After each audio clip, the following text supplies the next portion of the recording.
Instagram ada banyak akun-akun IDF yang dia memamerkan lagi seneng nih pegang senjata gitu di reruntuhan. Mereka membanggakan genosida, mereka terlihat bahagia setelah membantai banyak anak-anak. Dan gimana kalau kita nih warga Indonesia ikut silaturahmi nih? Saya post di X, ternyata banyak nih ya akhirnya antusias, ayo lo kita ikut gitu kan. Kita ikut serang gitu, kita ikut hujat mereka. Selamat datang Mas Gres. Mas Gres ini dikenal sama banyak orang sebagai Komandan Julid Fisabilillah. Betul. Sebenarnya suatu hal yang agak weird, tapi akhirnya kita pakai gitu. Oke. Gitu. Nah Mas, aku tuh penasaran banget. Aku pengen tahu, mungkin aku nanti mewakili teman-teman yang masih belum tahu tentang pergerakan ini, karena ini ada dua kata yang cukup menarik nih. Satu julid yang konotasinya tuh orang-orang mungkin agak negatif, tapi yang satu fisabilillah.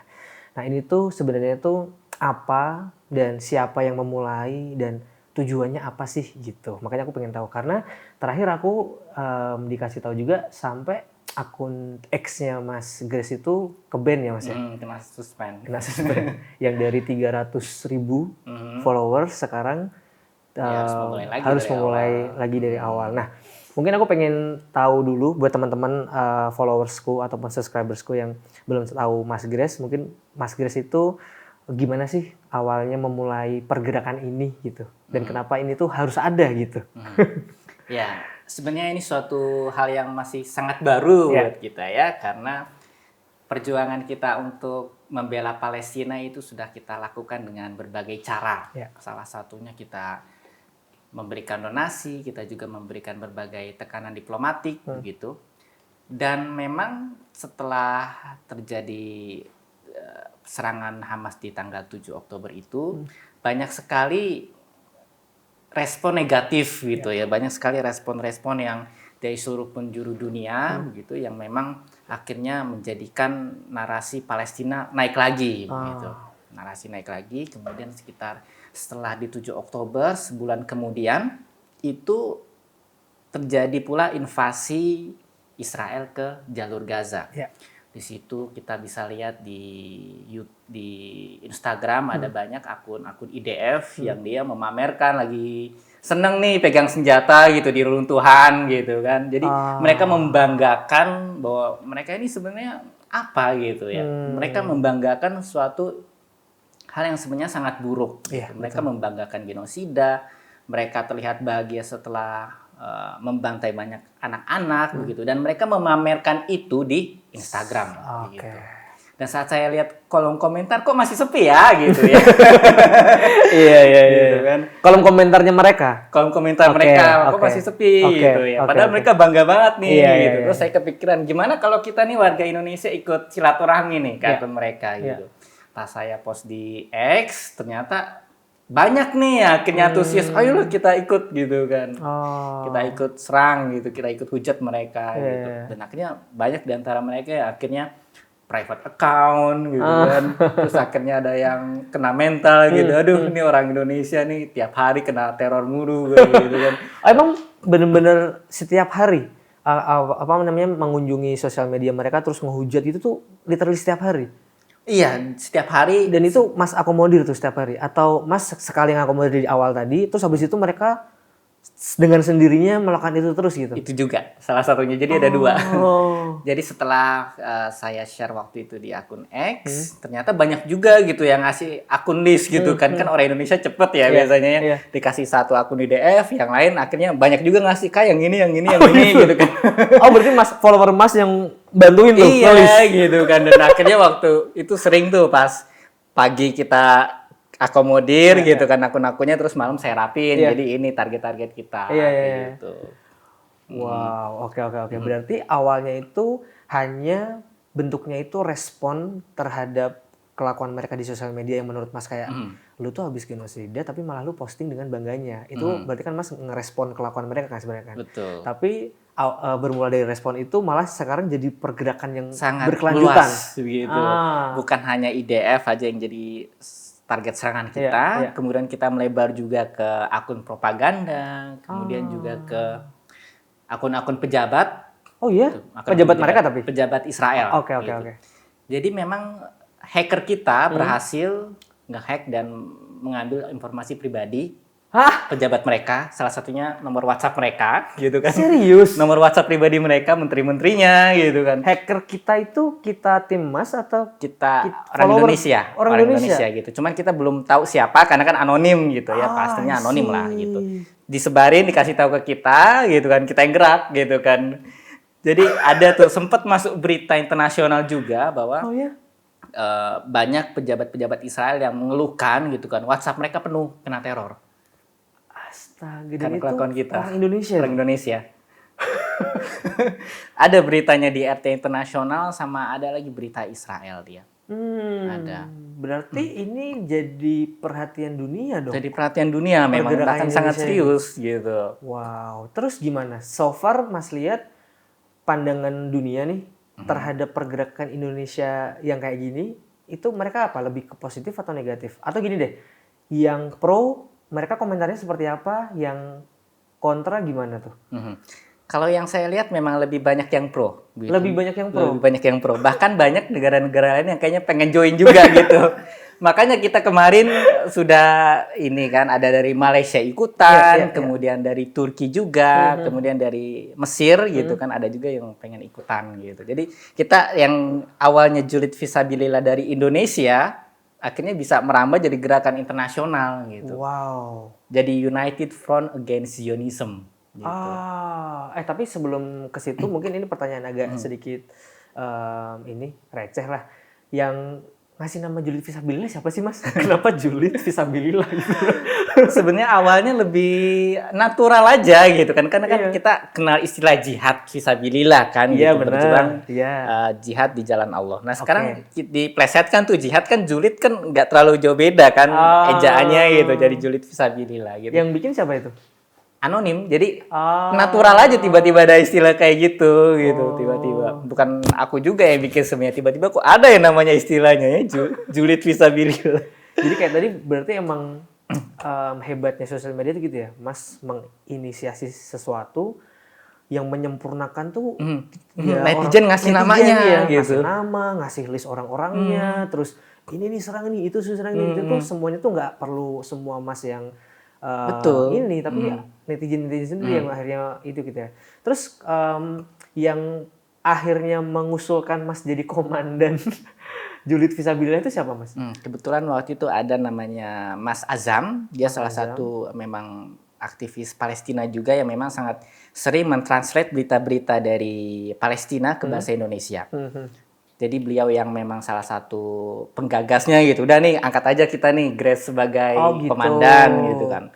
Nah setelah itu makin banyak nih semacam laskar-laskar perjuangan gitu dibentuk gitu. Jadi ada laskar Internet Netizen Force, kemudian ada Brigade Julid Fisabilillah gitu. Ada lagi macam-macam gitu ya nama laskar-laskar perjuangan yang akhirnya mereka punya badan sendiri untuk menyerang badan atau orang tertentu yang berhubungan dengan Zionis. Gitu. Dan mereka tuh punya tugasnya masing-masing tuh? Punya tugas masing-masing dan target masing-masing gitu. Jadi istilahnya gerakan ini tuh sangat fluid sehingga mereka pun bisa buat gerakan di dalam gerakan gitu ya. Kita pengen ke arah mana, tapi visi kita masih sama gitu. Kita ingin memenangkan narasi Zionis di media sosial. Gitu. Sama lah kayak kita dulu kan pas zaman kemerdekaan kan banyak laskar perjuangan kan. Iya benar. Cuman dulu kan platformnya aja yang berbeda gitu.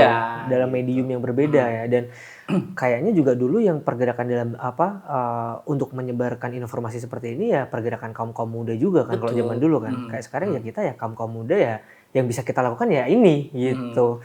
Iya. Terus sejauh ini apa Mas impact yang benar-benar Mas lihat secara langsung dan itu tuh bener-bener kayak menurut Mas nih, ini worth it untuk kita lanjutkan gitu loh. Karena impact ini bener-bener nyata gitu. Itu apa Mas? Kita sangat mengubah persepsi Zionis di dunia maya. Itu yang berhasil kita capai. Karena Zionis itu mereka akan sangat senang jika mereka menang dalam opini.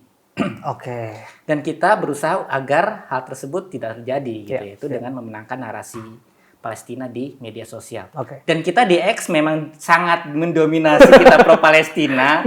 Jadi setiap ada postingan Zionis gitu kan yang memang influencer mereka nih, influencer Zionis, mereka posting, kita bahas pakai meme banyak sampai ribuan gitu. Karena kan ini juga ya kena mental juga gitu. Sampai ada salah satu akun Zionis namanya Hananya Naftali. Karena menerima begitu banyak cacian dari kita gitu kan. Akhirnya dia ini bikin semacam klarifikasi gitu ya dalam bahasa Indonesia gitu kan. Dalam bahasa Indonesia? Bahasa Indonesia. Dia menyampaikan kalau Israel tuh nggak seburuk ini loh, segala macem gitu kan, bla bla disampaikan. Tapi tetap aja kena hujat. Bahkan Malaysia juga ikutan gitu ya. Malah lebih parah hujatnya daripada sebelumnya. Dia diserangnya kenapa kalau si siapa tadi namanya? Si Hananya Si Hana itu diserang karena apa kalau orangnya dia itu? Waktu itu dia bikin konten begini dalam bahasa Indonesia bahwa kalian tuh sebenarnya menerima informasi yang salah mengenai Israel, disampaikan bahwa Israel tuh nggak seburuk yang kalian kira, bahwa Israel tuh begini, disampaikan yang baik-baik gitu kan mengenai Israel. Tapi kan kita tahu apa yang sebenarnya gitu kan. Terus kita hujat kita ini gitu kan, apa sih bohong lu kayak gitu. Tukang hoax gitu kan. Dan itu sampai belasan ribu ini. Di mana dia platformnya? Di X. Oh, di X juga. Itu luar biasa banget sih. Iya. Akhirnya dia pas di counter lagi sama netizen kayak gitu, dia ngelakuin apa tuh? Ya udah dia diem aja, bikin konten yang lain gitu yang kan. Lain tapi lagi. tetap aja kena ini kan hujatan juga. Iya. Yang namanya akun propaganda kan memang tugasnya begitu kan. Tapi ini nggak Mas, pernah nggak pergerakan kita ini kan kalau dulu mungkin sebelum ada kejadian bukan sebelum ada kejadian ya, kalau ya Israel menyerang Palestina kan udah dari dulu sebenarnya. Cuman kan mulai naik lagi kan setelah Hamas menyerang itu kan. Betul. Nah, sebelum itu kan kita tuh lumayan aware lah, apalagi Gen Z sekarang ya. Gen Z tuh lebih makin aware lagi terhadap cyberbullying lah. Iya kan, kayak kita tuh nggak boleh cyberbullying bla bla bla bla gitu. Dan orang yang cenderung angle-nya itu dianggap sebagai orang yang melakukan cyberbullying kan malah yang dihujat kan. Nah, aku melihat mungkin kalau orang Indonesia lebih banyak yang kompak tuh menjahat Palestina. Tapi kalau dunia internasional, dunia luar, itu ada yang memandang kita melakukan cyberbullying nggak sih? Dan mereka tuh sejauh apa mengomentari kita terhadap di sisi itunya gitu Mas? Menurut Mas ngelihat nggak kalau kita tuh dikomentarin sebagai negara yang melakukan cyberbullying gitu? Betul, ada komentar seperti itu. Ya, salah satunya dari akun Zionis itu yang memandang orang Indonesia ini barbar gitu kan. Sangat rasis segala macam disambungkan dengan hal-hal yang lain. Emang kita komentarnya juga rasis-rasis kayak gitu juga? Tergantung orangnya gitu.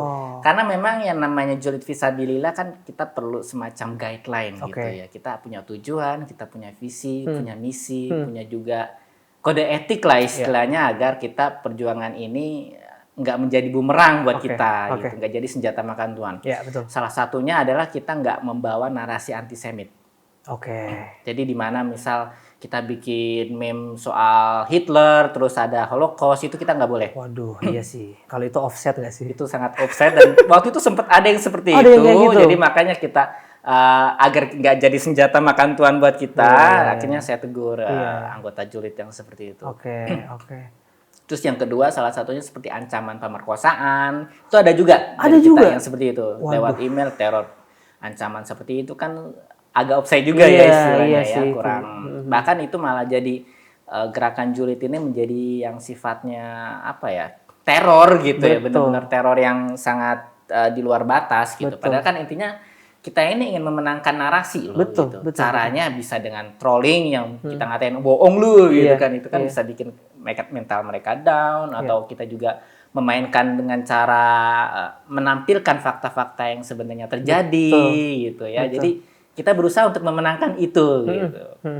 Justru kan kalau dengan adanya power sebesar ini, pergerakan maksudnya Mas bisa mengomando orang sebesar ini, sebenarnya menurutku akan jauh lebih baik kalau tadi dipakainya itu untuk saat mereka ngasih berita-berita hoax, kita mengklarifikasi fakta sebenarnya. Betul. Sebenarnya sebatas itu aja tuh udah sangat membantu Palestina. Tapi kalau kita malah ada ancaman pemerkosaan, ada meme yang tadi Hitler dan dulu zaman mereka membantai bangsa Yahudi, itu malah menurutku ya ini di dunia internasional di luar orang Zionisnya sendiri ya, itu memandangnya malah tuh kan yang pro Palestina tuh Kayak tipe-tipenya gitu. kayak gitu. Jadi kan malah mereka jadi malah makin tuh berarti Palestina tuh layak digituin. Karena orang-orang yang mensupport Palestina aja itu kayak gitu nih kelakuannya, betul. mau merkosa orang, mau ini, mau itu. Nah, gitu sih. Jadi menurutku bener kalau Mas tadi tegur tuh kalau yang kayak gitu-gitu. Harus Jangan gitu. dong offset ini gitu. Oke. Nah, kalau tadi kan Mas bilang itu tuh respon dari Zionisnya. Karena kan mereka yang diserang. Otomatis mereka wajar kalau mereka bilang kalau nih mereka tuh barbar bla bla bla. Tapi kalau di luar para Zionis ini Mas, dunia internasional lain nih, kayak mungkin negara-negara luar lain tuh ada nggak sih yang berkomentar terhadap pergerakan ini? Ada. Kayak siapa dan gimana gitu? Mostly mereka ngedukung gitu ya. Jadi pas kita mulai gerakan ini dari Malaysia ngelirik nih gitu. Jadi waktu kita bikin gerakan julid ini mulai naik gitu kan. Ada kawan-kawan dari Malaysia bilang begini di X, jom kita membawang akun Zionis. Apa gitu. itu?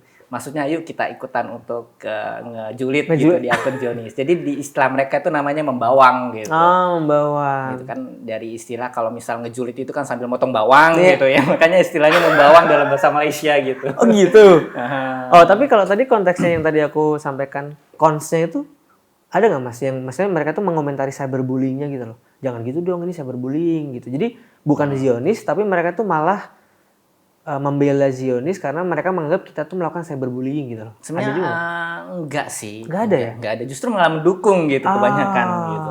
Tapi memang kalau yang offset ya jelas itu siapapun juga pasti akan ini ya, akan menolak dengan itu. Terus ada juga dari Zara Magnusson, dia orang Norwegia yang memang kebetulan sangat concern dengan isu Palestina. Itu waktu itu sempat inilah mengacungkan jempol dengan julid fisabilillah kita gitu. Luar biasa nih gerakan dari Indonesia gitu, bikin ketar-ketir gitu kan akun-akun Zionis di X gitu kan. Karena waktu itu memang luar biasa banget sampai mereka tuh akun-akun Zionis yang influencer itu mereka malah terganggu nih, tolong di-ban nih Erlangga Gresinov nih dia gitu nih. Bala-balanya nih kan ganggu banget gitu kan. Dan akhirnya kebeneran. Kebeneran.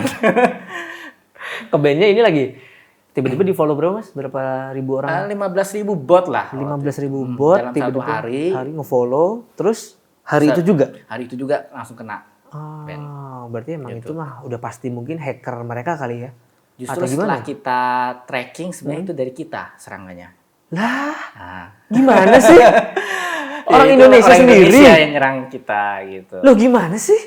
Ya kita nggak tahu ya gimana, karena memang gerakan yang ada beberapa orang yang memang pro Israel juga di kita dan memang itu jadi semacam apa ya, pengkhianat lah kita menyebutnya ya. Oh gitu. Karena bukannya ikut membela Palestina malah mereka membela Zionis. Gitu ya. Padahal kan memang pendirian negara kita harus membela Palestina. Iya kan ada di UUD 45 kita. Betul.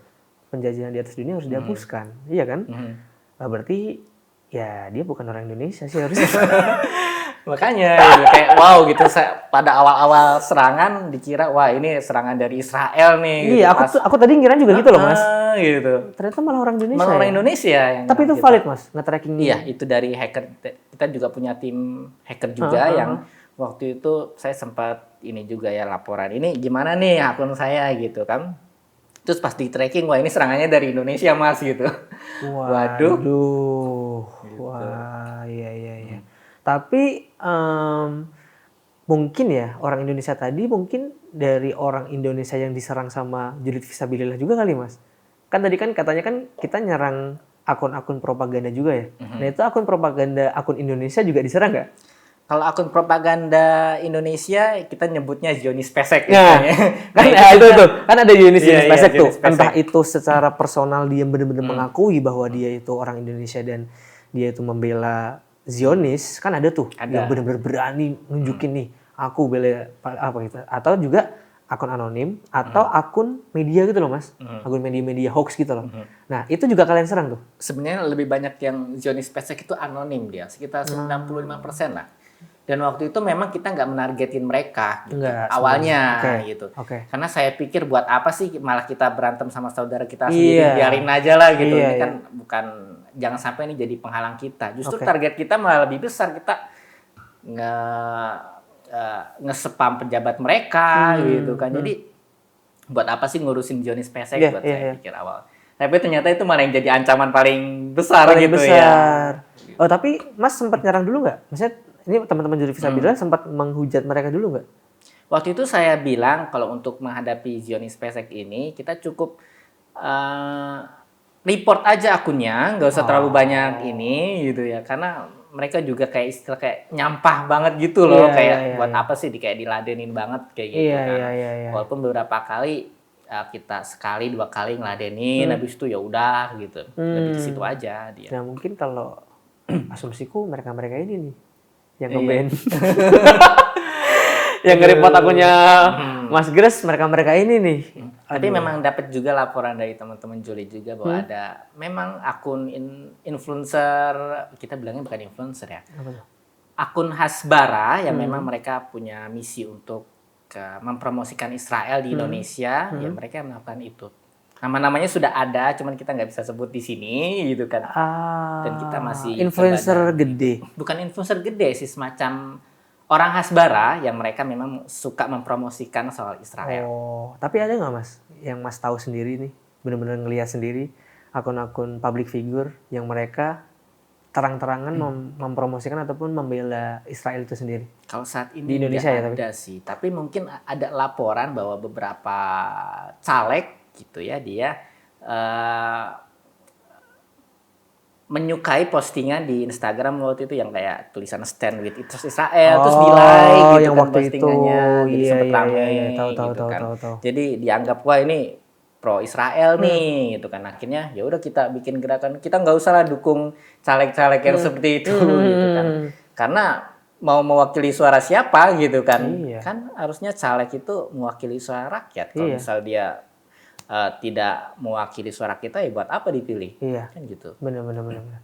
Nah kalau sekarang sendiri berarti apa Mas pergerakan terkini? Kan setelah Mas berarti tanggal berapa tuh kena ban itu? Tanggal 18. 18 ya, tanggal 18 kena ban. Terus nah ini ada sedikit cerita unik juga nih. Baik banget teman-teman di Visabilillah, bahkan ada yang ngasih akun Twitter baru ya Mas, akun X ke Mas Grace ya. Yang tadi 25.000 follower itu yang ngasih adalah teman-teman dari teman-teman Julid Visabilillah, namanya Isyafna dia yang kasih. Gitu. Jadi Mas Grace nggak harus bikin dari 00 banget lah. Tapi walaupun tetap dari 300.000 sekarang 25.000 itu. Tapi Mas kalau secara pergerakan Julid Visabilillah ini sendiri masih sebesar yang dulu nggak Mas? Maksudnya ada impact nggak sih akun Mas ke-ban sama sekarang itu ada impact nggak? Kalau dulu kan jangkauannya Mas posting, guys ini serang nih misalnya gitu, itu kan 300.000 lah, walaupun mungkin berapa persen dari 300.000 gitu ya. Kalau sekarang kan 25.000, itu jauh nggak sih Mas ketimpangannya gitu? Oke, kalau misal lihat dari laporan teman-teman gitu ya, mereka ngerasa memang ada perubahan. Gitu, jadi kok jadi agak sepi ya yang ngejulit sekarang gitu, gara-gara nge-ban segala macam gitu. Tapi kita nggak berhenti. Gitu. Karena yang kebetulan kita tanggal 18 kena ban, sekarang jadi 25.000 yang di akun baru saya, itu memang mostly yang memang aware soal Palestina. Gitu. Jadi jumlah retweet, kemudian jumlah like sebenarnya nggak terlalu jauh beda sama yang akun kita yang dulu. Gitu. Jadi kalau misal dulu mungkin 300.000 follower nggak semuanya aware dengan isu Palestina gitu kan, tapi sekarang 25.000 ini aware semua gitu dengan isu Palestina. Itu sih. Iya. Jadi benar-benar malah mengerucut jadi orang-orang yang ya udah itu aja tuh gitu. Iya. Nah Mas, kalau kita bicara ke depannya, menurut Mas pergerakan ini itu masih harus dilakukan atau sudah cukup segitu aja atau gimana gitu menurut Mas Grace nih? Jadi untuk gerakan ini akan sangat bergantung dengan perang yang ada di realita gitu ya. Jadi arah kemana gerakan Julid Visabilillah ini masih unpredictable. Karena akan sangat bergantung dengan apa yang terjadi. Dan juga kedepannya kita akan lebih berkoordinasi lagi gitu ya. Jadi gerakan kita akan lebih terbakukan gitu ya. Karena memang sekarang saya lagi proses juga bikin buku gitu mengenai Julid Visabilillah ini. Jadi kita akan jelaskan sejarahnya bagaimana, kemudian teknik-teknik julidnya seperti apa gitu. Teknik julid. Tekniknya karena kan ini perang narasi. Iya benar. Mereka narasinya kan macam-macam gitu ya. Karena mereka pun punya buku panduannya. Oh ya? Iya. Mereka orang Zionis itu mereka kan punya propaganda Hasbara namanya. Oke. Hasbara ini sebuah program yang memang ada panduannya, kemudian ada bayarannya gitu kan. Sedangkan kita melakukan ini secara sukarela. Iya. Gitu. Dan untuk melawan narasi ya perlu dengan narasi juga gitu. Mereka punya manual book, kita juga punya manual book dong gitu. Betul. Mereka bikin narasi A, jawabnya gimana, kita rangkum gitu ya. Jadi kita coba untuk merangkum berbagai narasi Zionis yang ada, kemudian bagaimana cara mengcounternya. Gitu. Itu yang lagi diproses sekarang. Jadi sehingga gerakan kita nanti akan lebih rapi, akan lebih mengena ke sasaran, dan akan lebih terstruktur itu sih ke depannya. Ada kepikiran akan dibuat satu bentuk organisasinya gitu nggak? Organisasi kan udah ada sekarang, laskar-laskar julid itu ya, macam-macam dia di lapangan. Maksudnya organisasi yang apa namanya, mungkin bener-bener kayak ada ininya kali ya, resmi gitu. Kalau resminya di dalam sudut pandang apa resmi ini di sini maksudnya? Dalam sudut pandang misalnya kayak bener-bener bikin organisasi yang terdaftar di mungkin jadi yayasan gitu, yayasan julid fisabilillah. Iya, gitu. Tapi mungkin ya buat greater purpose gitu. Misalnya gini, suatu saat perang Palestina Israel sudah done gitu. Nah, apakah ini tuh akan bisa, karena kan gini Mas, menurutku ini tuh udah jadi kolam yang sangat besar pergerakan ini ya kan. Kalau misalnya kolam ini setelah itu selesai dan benar-benar selesai, sebenarnya ya nggak apa-apa juga, karena kan awalnya kan tujuannya kan untuk kita memerangi narasi Zionis terhadap Palestina kan. Tapi kolam ini kalau misalnya nanti sudah itu selesai, menurutku bisa dipakai untuk kegiatan-kegiatan kebaikan yang lain gitu loh Mas. Betul. Dan kalau misalnya bisa diwadahi dalam bentuk yayasan yang benar-benar ada pengurusnya, diurus secara benar gitu, menurutku tuh mungkin bisa melakukan hal-hal yang lebih jauh lagi ke depannya gitu. Nah, Mas kepikiran sampai situ atau enggak? Sebenarnya ini mah udahlah, ini mah cuman pergerakan di sosial media aja. Kalau misalnya emang nanti kita butuh teman-teman untuk pergerakan lain di luar Palestina, ya udah kita kumpulin aja di sosial media. Tapi kita nggak perlu yayasan, kita nggak perlu kayak gitu tuh nggak perlu gitu. Kalau untuk yayasan sebenarnya nggak kepikiran sampai ke sana. Tapi untuk gerakan yang lebih berkesinambungan, kalau menurut saya pribadi kita perlu untuk sering gathering gitu ya. Kita ngadain seminar, kita ngadain kumpul bareng gitu ya, kita ngadain aksi. Nah ini yang sebenarnya menjadikan gerakan ini akhirnya jadi sebuah gerakan yang berkesinambungan gitu. Karena kita tetap refresh gitu ya dengan kita kumpul gitu. Bahwa isu Palestina ini tidak pernah berhenti loh gitu. Jadi justru yang terpenting bukan badannya, tapi kumpul gatheringnya itu yang akhirnya menjadi alasan kita agar tetap punya semangat memperjuangkan Palestina gitu sih. Terus tadi kalau misalnya Palestina ini perang sudah selesai gitu Mas, akan dibawa kemana nih? Teman-teman ini kan aku tuh ngeliatnya tuh udah kayak apa ya? Mas tuh kayak udah ngumpulin satu massa yang siap nih mau ngapain nih gitu kan. Nah, itu akan dibawa ke mana, udah kepikiran belum? Atau ya udah nunggu ada kejadian sesuatu in future aja baru nanti dipikirkan gitu. Baik, jadi kalau soal Palestina ini kita berbicara soal pergerakan yang tidak mudah gitu ya. Karena kemerdekaan Palestina saat ini kan belum terwujud. Betul. Perjuangan mereka sudah 70 tahun. Betul. Gitu. Dan kegiatan kita julid begitu itu cuma salah satu cara aja. Gitu. Dan pergerakan kita untuk perjuangan Palestina akan lebih meluas lagi nanti gitu. Kita bermain dengan narasi, kita bikin panduan gitu. Terus kita juga bikin donasi, kita kerjasama itu. Jadi hal-hal yang berhubungan dengan membantu pergerakan Palestina kita akan masuk di situ. Kedepannya akan seperti itu. Gitu. Berarti emang fokusnya itu lebih ke Palestinanya. Ke Palestinanya gitu. Jadi walaupun nanti seandainya perang antara Hamas dan Israel sudah selesai, kita akan tetap mengadvokasi kemerdekaan Palestina dengan cara yang lain. Gitu. Dan mungkin misalnya nih, semoga dan amin gitu ya, Israel mengakui kemerdekaan Palestina dan Palestina pun diakui oleh PBB sebagai negara yang berdaulat gitu, dan perang sudah selesai. Mungkin pergerakan ini bisa diarahkan untuk donasi-donasi untuk membantu pembangunan negara itu sendiri, mungkin gitu ya Mas. Betul. Jadi nggak harus kalau perang selesai sudah gitu. Sudah, betul. Karena tadi aku mikirnya siapa tahu pergerakan ini tuh akan bisa melebar lebih ke membantu hal-hal lain di luar Palestina gitu loh. Misalnya ada teman-teman kita Muslim juga yang lagi kena musibah dan lain-lain, kita bantu. Atau ada hal-hal lain di luar sana, Muslim-Muslim minoritas di negara-negara tertentu sedang kena musibah ataupun kena kekerasan dan lain-lain, kita bisa bantu. Nah, tak kira tuh akan ke sana gitu. Tapi ini emang benar-benar fokus kita itu pergerakannya tuh untuk Palestina. Untuk Palestina. Gitu. Oh, oke. Iya. Itu menurutku kita fokus di Palestina aja itu emang bener. Itu pun akan panjang sekali Panjang, sih. sangat panjang. Sekali. Apalagi kalau sampai kita harapannya Palestina itu rakyatnya sampai benar-benar ngerasain makmur, benar-benar mereka itu benar-benar negaranya tuh aman 100%, bisa merdeka. Nah, itu tuh tidak emang mengalami namanya genosida lagi. Genosida ya, benar-benar. Ya. Terus Mas, dari Mas sendiri untuk orang-orang yang baru tahu pergerakan Julid Fisabilillah ini, baru ngerti, mungkin baru nonton podcast ini dan akhirnya oh ada pergerakan ini toh. Itu apa pesan Mas Grace buat mereka apa gitu?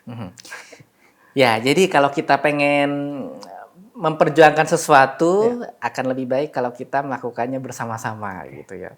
Nah, kebetulan saya ada link akun Telegram gitu di bio Instagram, di situ bisa dicek dan biasanya memang kita akan banyak update di situ ya, yang kayak akun Julid kemana gitu. Biasanya dari netizen tuh lebih aktif ke situ. Karena kalau kita di X biasanya kan lebih karena takut kena ban segala macam gitu. Jadi segala informasi yang sifatnya lebih sensitif biasanya akan disebarkan di Telegram kayak gitu. Bisa akses di situ akun Telegramnya. Di Instagram Mas ya. Boleh masuk ke situ. Kemudian juga untuk update keseharian mengenai apa yang akan kita lakukan biasanya juga aku update di Instagram sama lewat Twitter itu sih. Sudah berapa banyak yang gabung di Telegram sekarang Mas? Telegram 22.000 lah. Banyak lah itu. 22.000 orang yang siap berjulid. 22.000 pasukan cyber ini. Itu juga baru dibentuk pas kapan ya? Pas serangan Desember lah, tanggal 2 Desember kita bikin itu dia. Oke. Mungkin tadi kan ada juga yang sempat kita track back sedikit ke belakang.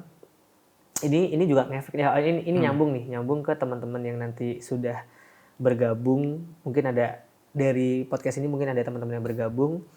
Terus supaya mereka itu lebih memahami lagi nih Mas. Lebih memahami kenapa kok mereka itu harus melakukan ini gitu. Karena kan mungkin mereka akan dapat juga informasi-informasi dari para entah influencer ataupun orang ordinary people dari Israel yang mereka bikin konten. Aku juga suka lihat tuh di TikTok tuh. Mereka itu yakin bahwa mereka itu benar. Kan gitu kan. Mereka itu nggak ngerasa kalau mereka salah. Mereka itu benar-benar kalian tuh nggak tahu apa-apa orang Indonesia. Kalian tuh nggak tahu apa-apa yang terjadi di sini. Kita tuh benar. Yang kita lakukan tuh ini udah paling tepat gitu. Nah, aku tuh pengen mungkin karena Mas sudah ngulik cukup dalam kan selama ini. Apa sih yang membuat mereka itu yakin bahwa mereka itu benar? Itu yang pertama. Yang kedua, apa yang harus menjadi sudut pandang teman-teman yang baru masuk ke sini nih kalau melihat konten-konten orang Israel yang mengklaim bahwa mereka itu benar. Dan kalian tuh salah informasi. Karena bisa aja orang Indonesia gini Mas, nonton TikTok itu tuh. Terus mereka bener gini. Benar juga ya, kayaknya emang kita cuman salah dapat informasi aja deh. Mungkin emang orang Israel emang bener deh. Nah gitu loh. Nah menurut Mas tuh pola pikir seperti apa yang harusnya di ini sama teman-teman kita gitu. Ya. Nah itu adalah salah satu tujuan dari propaganda Hasbara. Sebab propaganda Israel dia memerlukan dukungan dari berbagai pihak gitu ya. Salah satu tujuannya adalah agar generasi muda di Indonesia itu jadi terpengaruh dengan mereka, jadi tahu bahwa bahwa ternyata Israel tuh nggak seburuk itu loh. Betul. Mereka berpikiran bahwa generasi muda Indonesia harus diarahkan ke arah sana. Tapi yang kita lakukan di sini adalah kita justru memaparkan apa yang sebenarnya terjadi Oke. di Palestina, bahwa sebenarnya ini adalah penjajahan Oke. dan mereka dianggap sebagai teroris segala macam, dan itu sebenarnya juga kita alami kok dulu di zaman penjajahan. Soekarno dan para pejuang juga dianggap teroris. Terus apa bedanya pejuang Palestina dianggap teroris sama mereka sekarang? Dan itu tanah Palestina itu mereka punya sejarah yang panjang, dalam artian orang Yahudi, orang Islam, orang Kristen, orang Druze, mereka hidup di sana berdampingan selama ratusan tahun, dan selama ini nggak ada masalah sampai akhirnya muncul ideologi Zionisme. Betul. Gitu. Zionisme adalah ideologi di mana menghususkan bahwa tanah Palestina ya khusus untuk orang Yahudi aja. Selain orang Yahudi nggak punya privilege, nggak punya hak yang sama gitu, sehingga menjadikan orang-orang selain Yahudi di sana sebagai warga kelas 2. Betul. Kayak gitu. Betul. Dan ini yang sebenarnya mereka nggak sadari gitu. Orang-orang Israel ini merasa ini biasa aja kok gitu, karena mereka menganggap sebagai bangsa pilihan gitu. Mereka bangsa pilihan Tuhan yang mereka boleh bertindak sesuka hati mereka gitu, bahwa kalau mereka bersedia artinya Tuhan juga ikut bersedih gitu. Mereka menganggap seperti itu karena mereka merasa bahwa mereka ya orang terpilih gitu. Padahal mereka ya sebagaimana bangsa lain juga gitu. Jadi mereka bukan orang yang istimewa gitu. Dan harusnya orang Palestina dan orang siapapun yang tinggal di Palestina harusnya ya udah menjadi warga negara dengan hak yang sama, tidak mengkhususkan kepada suku bangsa tertentu, dan itulah sebenarnya yang sudah terjadi sebelumnya gitu. Hanya karena penjajahan Zionisme inilah yang akhirnya membuat tanah Palestina menjadi penuh dengan kekerasan gitu, penuh dengan berbagai konflik yang tiada hentinya gitu. Jadi kita harus menempatkan diri antara pandangan bahwa ini adalah perjuangan bangsa yang dijajah gitu. Dengan menempatkan seperti itu, kita akan tahu bagaimana proses dari pemikiran mengenai Palestina dan Israel. Karena ada juga pihak yang gua netral aja lah gitu, dua-duanya sama-sama ini kok melakukan kekerasan gitu. Dulu kita juga pernah kekerasan kan antara Indonesia Belanda gitu. Betul. Jadi intinya bukan soal apakah kekerasan dilakukan oleh dua pihak, bukan ke situ, tapi apakah kita harus bisa menentukan mana yang oppressor, mana yang oppressed, mana yang tertindas dan mana yang menindas. Kalau kita sudah bisa menentukan dua pihak ini, maka ke depan pun alam pikir kita akan lebih mudah untuk menentukan kemana kita harus berpihak. Betul. Gitu. Betul. Aku ada sedikit mungkin ini bisa jadi bahan pertimbangan teman-teman juga untuk berpikir gitu. Sesimpel tadi sudah pernah di-mention sama Mas Gas tadi, bahkan ada valid artikelnya di era penjajahan kita dulu, muncul ditayangkan di surat kabar di Belanda bahwa para pahlawan-pahlawan kita itu di sana dikabarkannya sebagai teroris gitu. Mereka membunuh orang Belanda di sana.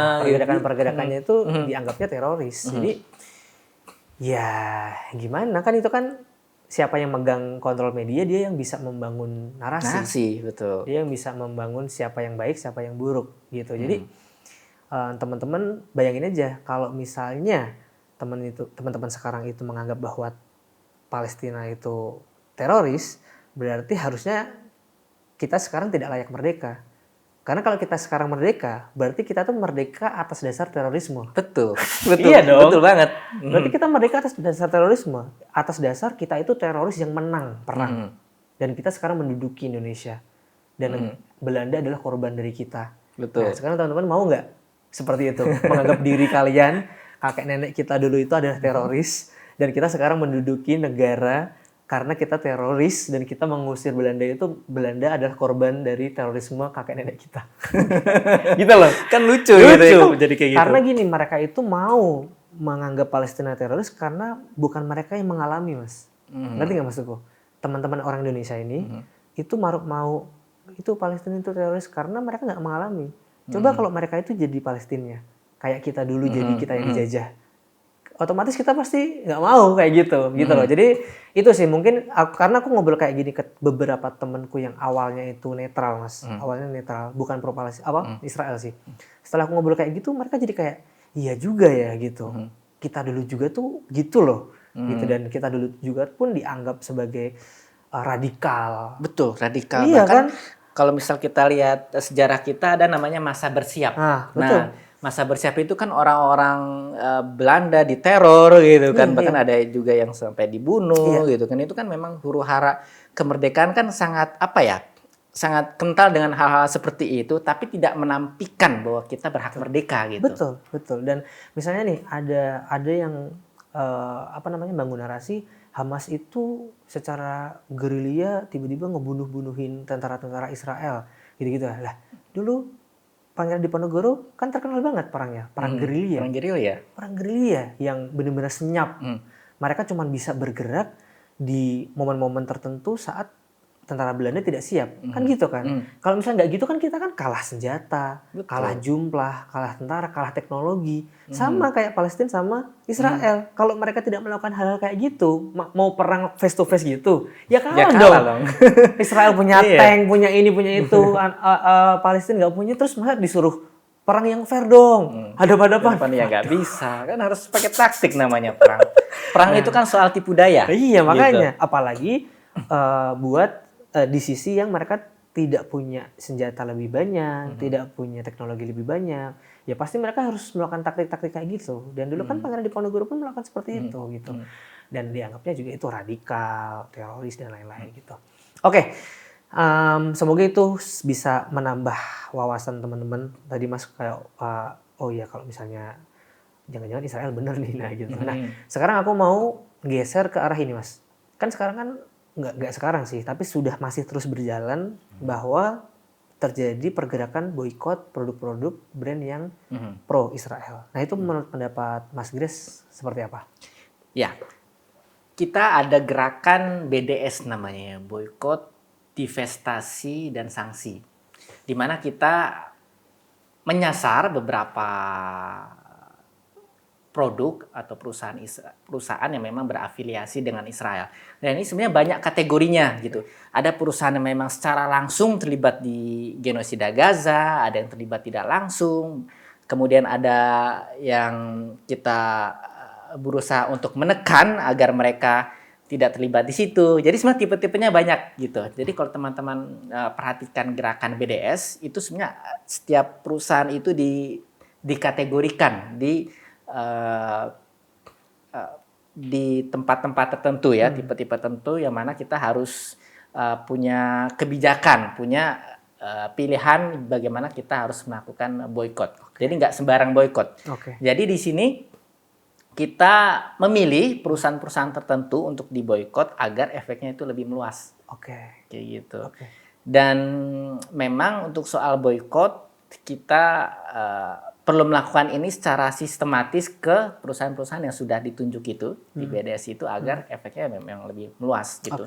Tapi ada juga beberapa produk yang di luar itu, misal contohnya Starbucks gitu ya, contohnya itu saya dapat kabar itu sudah merugi sampai 11 miliar dolar karena kena boikot di negara-negara muslim. Itu kan banyak ya, 11 miliar dolar. Dan gitu. ya ini dia beritanya. Jadi suatu hal, jadi ada yang bilang bahwa wah boikot nggak guna lah gitu, nggak ngefek. Lah ini ngefek kok. Sangat ngefek sih. Bahkan perusahaan, kalau kemarin saya sempat ini yang ngobrol sama rekan-rekan yang lain gitu ya, bahwa ternyata ada loh efeknya ke perusahaan-perusahaan yang memang besar gitu dan dianggap pro Israel gitu, seperti di Unilever, kemudian di mana lagi ya, di McDonald mereka bikin semacam promosi gitu ya, mereka menempatkan produk di rak-rak yang paling depan gitu ya karena mereka sedang mengalami penurunan sales gara-gara ini. Tapi kalau di Indonesia sendiri mulai kenceng pergerakan boikot ini itu diawali juga sama teman-teman di Visabilillah itu sendiri setelah atau fatwa MUI. Oh berarti emang itu orang umum pada tahu semua ya. Apalagi kalau udah MUI udah bilang haram mendukung produk yang pro Israel kan ya udah gerak semua langsung turun. Iya, mau yang tahu atau nggak tahu jadi Visabilillah semua orang pasti tahu dan semua orang langsung aware ya. Cuman yang masih banyak juga orang-orang yang ignoran sama kayak gitu sih. Di circle-circle kita lah gitu kayak ya tapi itu kan pilihan ya sebenarnya ya. Pilihan sih. Kalau aku suka nyebut tuh ujian keberpihakan. Betul. Gitu. Karena kalau menurutku di era sekarang itu harusnya jangan netral, tetap harus berpihak gitu. Benar. Berpihak kemana gitu kan. Nah tinggal itu berpihak kemana itu ya sebenarnya itu hak manusia sendiri-sendiri ya. Cuman ya harusnya nasihatku cuman cari informasi sebanyak-banyaknya, informasi yang valid, habis itu berpihaklah ke yang mana gitu dan lakukan kontribusi walaupun hal-hal yang menurut kalian tuh kecil tapi itu tuh sebenarnya tuh berdampak besar ya Mas ya. Kayak tadi contohnya boycott tuh itu sangat berdampak ternyata. Terus julid secara online ngebantu nge-counter narasi-narasi hoax dari Israel itu sangat membantu juga gitu. Jadi jangan sampai kita sudahlah netral, tidak berpihak, tidak berkontribusi apapun gitu. Mendingan, terus malah ngejulitin kita malah ngejulitin. gitu ya. Malah ngirimin bot Iya. aduh. Iya. Oke, mungkin ini pertanyaan terakhir dari aku. Dari Mas Gires sendiri, harapannya secara umum untuk masyarakat Indonesia terhadap case Palestina ini apa? Secara khusus harapan terhadap teman-teman yang sudah bergabung di Julid Fisabilillah ini apa? Saya harap gerakan ini tidak terputus gitu. Jadi Julid Fisabilillah ini adalah memang suatu gerakan baru, tapi isu Palestina tidaklah pernah baru gitu. Dia akan selalu terus ada selama Palestina belum merdeka. Jadi gerakan Julid Fisabilillah ini tetap menjadi sebuah gerakan yang harus dilestarikan walaupun nanti perang seandainya sudah selesai. Itu yang pertama secara general. Sedangkan yang kedua secara umum, secara khusus secara khusus para teman-teman yang sudah tergabung di Julid Fisabilillah yang sekarang tuh udah menjadi pengikut Mas lah. Kayak adik komentar apa, ayo udah kayak gitu tuh. Ya, tetap semangat mengawal isu ya buat teman-teman Julid Fisabilillah dan saya pribadi punya keterbatasan gitu ya. Jadi teman-teman di sini punya akses, yang punya informasi terbaru gitu. Jangan segan-segan share kepada kita gitu ya, agar kita juga bisa update dan juga saling untuk menyebarkan informasi tersebut gitu. Karena dengan cara seperti itu kita bisa membantu menyebarkan lebih luas lagi gitu. Contohnya pas awal-awal kita share akun IDF kan dari awalnya saya, kemudian teman-teman yang ikut nambahkan kan. Saya harap seperti itu gitu. Jadi teman-teman ikut proaktif untuk menambahkan informasi-informasi penting mengenai apa yang harus kita lakukan untuk Julid Fisabilillah kayak gitu. Memang sangat banyak gitu ya sejauh ini. Alhamdulillah memang banyak banget nih dari teman-teman yang DM gitu kan, yang kasih saran Kak, tolong serang yang ini gitu.